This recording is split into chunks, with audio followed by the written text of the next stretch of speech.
Hi folks, welcome to Sabres Reloaded, and I'm going to go over 5 good and bad things I think happened this season that we just seen.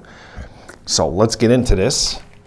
So I don't drag it out, but I figure, yeah, it's a topic video, good and bad things. So I'm going to put it into I'm going to slot it into my Sabres Reloaded. So here we go, guys. I'm going to go with the 5, I guess the good and the bad. We'll go with the bad first, okay? We're going to go with the 5 bad things that, for me, were very concerning this year.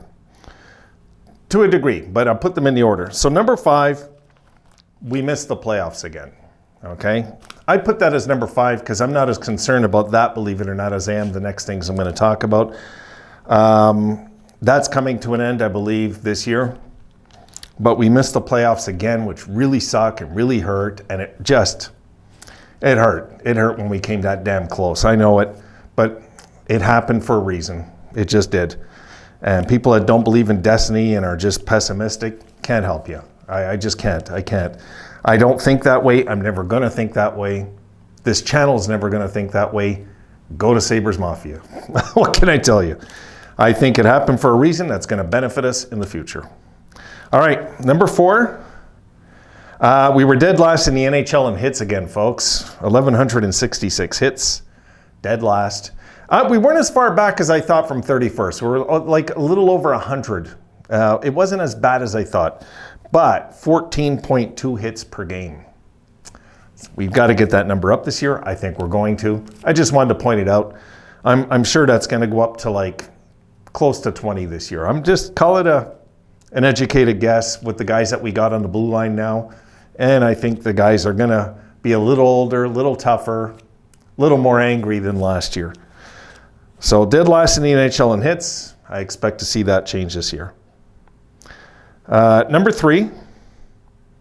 Oh, penalty kill. Guys, 28th in the league at 73% has got to improve this year. Another thing I think we're improving is that these off-season acquisitions is resolving a lot of this that I've talked about already. Penalty kill, 28th. You know, it's terrible. And it was pretty predictable almost that we didn't just get scored on the power play. It looked like we left goalies out to dry on the power play. It was almost embarrassing. All right, let's keep her going. Number 2. The 3rd time in history, they lost 8 consecutive regulation losses in a row. Regulation losses, guys. I'm not talking about overtime and shootout. I'm talking about regulation losses. Only twice in our history did we do this, and the last time I didn't mark it here. It was, I believe it was. Oh, it was recent. I'm thinking of something else. No. It's good.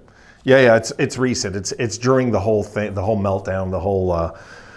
Tank time and everything. It's just recent. I think it was 2018, 2019, right around there. So we 3rd time in our history though, you know, so it kind of sucks this happened. I don't know why it happened last year when they showed such a promising end the year before. I don't have much answers for that, except that maybe they needed one more time to get hurt, you know? All right. And number 1, guys, they also let in 300 goals for only the 3rd time in their history as well. First time they let in 300 goals since 1987-88 season. So for some of you, you weren't even born the last time the Sabres let in 300 goals.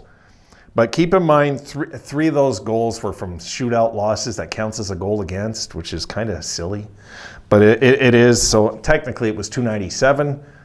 But by the numbers, 300. So there, folks, is my 5 bad things. It's hot in here. Let's talk about the good, okay? We'll have a bit of fun with this. Number 5.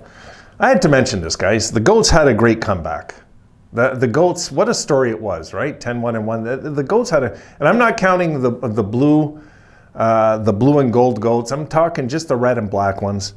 The original Goats had a really great comeback. And it was funny because I was kind of against going back with the black and red. I wanted to see it in blue and gold, which I got to see. And I kind of adapted really quick back to the black and red. It was strange. But the Goats had a great comeback, has to be mentioned. It's one of those things I have to mention. I like the way, this is number 4, guys, I like the way that management, Kevin Adams, protected our cap space once again. How many of you were crying to spend money last year, and Kevin Adams refused to do it? He did not bend. I like this general manager, folks. I like it because he pisses a lot of you off, and he keeps getting results. You've seen his reaction. Forget who it was that asked him if it was a blown opportunity, and he just looked at him. He goes, "What?" Like he was like taken back by this question. Like, is this a blown opportunity? Like, not, if anything, it was. What did he tell him? It's.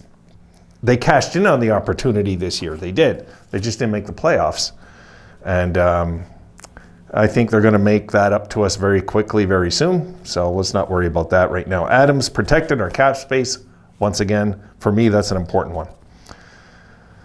Number 3, I got attendance and fan interest is back.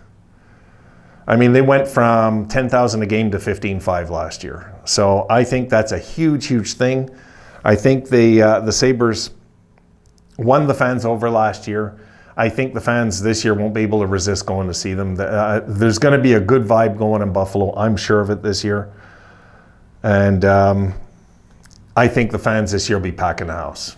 You know, I don't buy into the fact that it was just they were losing. And I think COVID played a monster role in this throughout the league, not just in Buffalo. It harmed the league. All that silly thing where they're blocking everybody going to games. It's just nuts. All right, number 2, guys.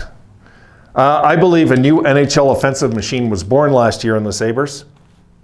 I believe that. I think this team is going to be here to stay.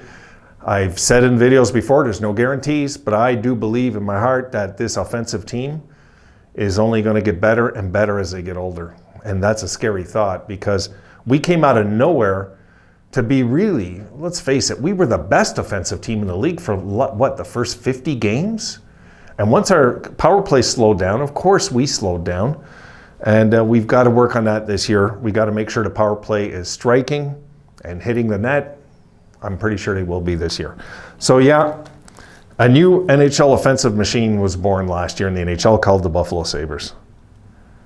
And number 1, guys, I got the culture change was proven real. Our final 12 games, we were 9-2-1. And just for you guys talking about the home record like I bitched about all year, they finished at home 4-0-1. Let's not forget that. They finished good at home. They finished strong at home last year. You know, the last 5, they finished good at home. That only overtime loss was to the Habs, and the Habs got damn lucky in that game, as we know. Just one of those nights, nothing seemed to go right. 16-point improvement, strong finish. Again, 9-2-1. When it looked like we're out of it, the Sabres found their way right back into it.